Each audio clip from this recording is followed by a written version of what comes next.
The U.S. Supreme Court ruled today Colorado's anti-discrimination law violates a Colorado website designer's right to free speech. In a 6-3 ruling, the justices ruled to allow certain businesses to refuse some services to LGBTQ plus people or anyone whose message they might oppose. Well, Lori Smith argued designing a website for same-sex wedding conflicted with her religious views, and being forced to do so would violate her freedom of speech.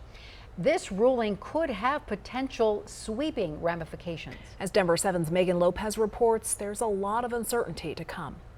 It was precedent-setting, or rather precedent-shattering, a decision by the U.S. Supreme Court on free speech. For some, a victory. This is a landmark victory for all Americans, regardless of one's beliefs. For others, a major step back. Today's decision is earth-shattering. We have never had the Supreme Court say that businesses can discriminate based on their so-called expressive interests. On Friday, justices ruled that Colorado website creator Lori Smith won't have to design wedding websites for LGBT plus couples after a 7-year-long legal battle. Today is a victorious day. I'm so grateful. Had to face harassment, constant hacking attempts,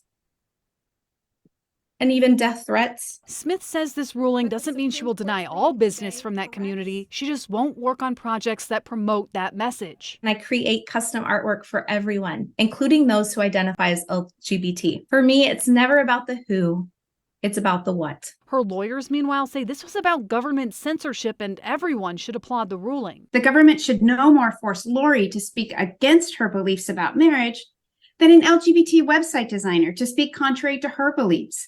Neither should a Muslim cake artist be forced to create a custom cake with a message criticizing Islam. However, LGBTQ plus advocates say this ruling from this Supreme Court was never about free speech, but the right to discriminate. This case was never about weddings or websites. It was deliberately fabricated to undermine the civil rights laws. We know all too well what it means to be told, "We don't serve your kind here." Even with Friday's ruling, though, Colorado Attorney General Phil Weiser says this case is just the beginning of the legal battle ahead. People may take advantage of this exception in a range of different cases, and we'll have to determine whether or not it justifies discrimination. I do believe members of the Supreme Court can and do change their minds as they see the consequences of decisions. This is the second major case coming out of Colorado pitting a conservative business against the state, but it likely won't be the last. Megan Lopez, Denver 7.